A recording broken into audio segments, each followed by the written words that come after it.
Text. Okay, so we skip ahead all the way to the featured prelim in the middleweight division. Yep. Ateba the Storm Gautier is a blue chip prospect who has won his first 4 UFC bouts. His harrowing physique, Cameroonian origin, and jaw dropping knockouts draw hallucinations to the former UFC heavyweight champion, Francis Ngannou. UFC brass just adore these types of intimidating Mm. prospects. His highlight reel knockouts are enough to captivate the fans. And then, one thing, if he loses, that just builds the stock of his opponents. Sometimes the UFC loves just to have a scary looking dude because win or lose, it's going to be good for the promotion. And that's what we have here. What did Curran have to say about this? Kern had a very in-depth analysis. And I'm going to read it now.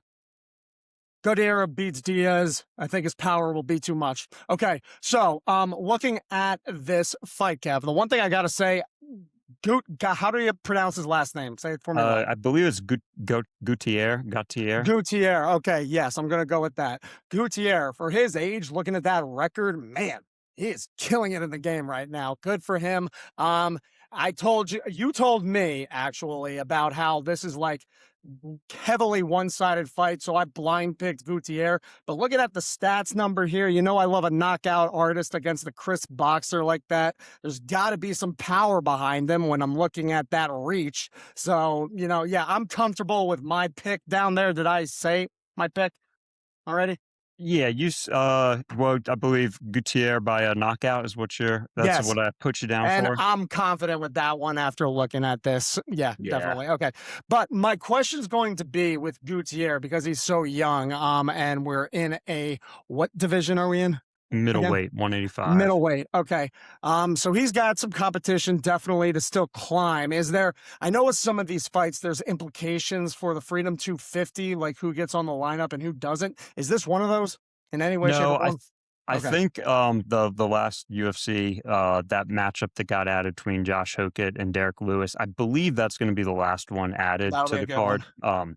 Yeah, and just I to get this out of the way, I am picking Right. Gutierrez, but I am heavily considering the decision because I mean, Okay. one, if you see down there at the bottom of the screen, it's a plus 1,000.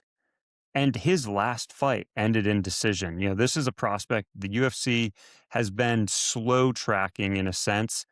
His last fight against Pulaev, I think that was going to be, if he got another knockout, then he wouldn't be facing Ozzy Diaz next. He'd be facing potentially a ranked opponent. But because he couldn't get the finish, and he still did look good in that fight, I think the UFC is being careful with this. They don't want to feed him to the wolves just yet. Diaz is kind of no slouch. He's only has 2 losses in the last 8 years, and they were to Zhang Min Yang and Joe Pfeiffer, and Joe Pfeiffer's currently ranked number 6 in the division. So No, this money line, honestly not that bad, right? yeah, that's Like, the one thing. If you'll see, he hasn't fought since March of 2025. These two were actually supposed to fight back in, I think, November or October of last year, but Ozzy Diaz pulled out, and it was a vague reason. He just said medical condition and then didn't give mm, that. So some people were saying he was scared. I mean, clearly not, because they're going to fight tomorrow. But yeah, the line was actually minus 1350 for Gutierrez on Tuesday when I first made these slides. I was just updating the live odds, so I'll have some notes on just as we go through, like what the money line and the betting right. odds have changed in the last 4 days, because there's been some big movement.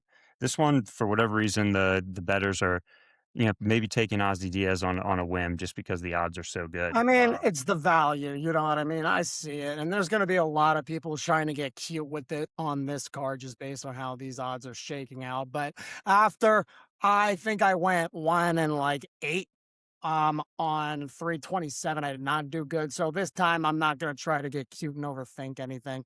I'm still a casual at this point, so I wanna make sure that I'm a crowd follower right now, but I think it could be looking at this and hearing you talk, I think this could actually be a little bit more entertaining than what I initially thought. So Yeah, and I mean, even if it ends up being a one-sided KO, that's still it's entertaining. still So fun to watch. yeah, Still fun to watch.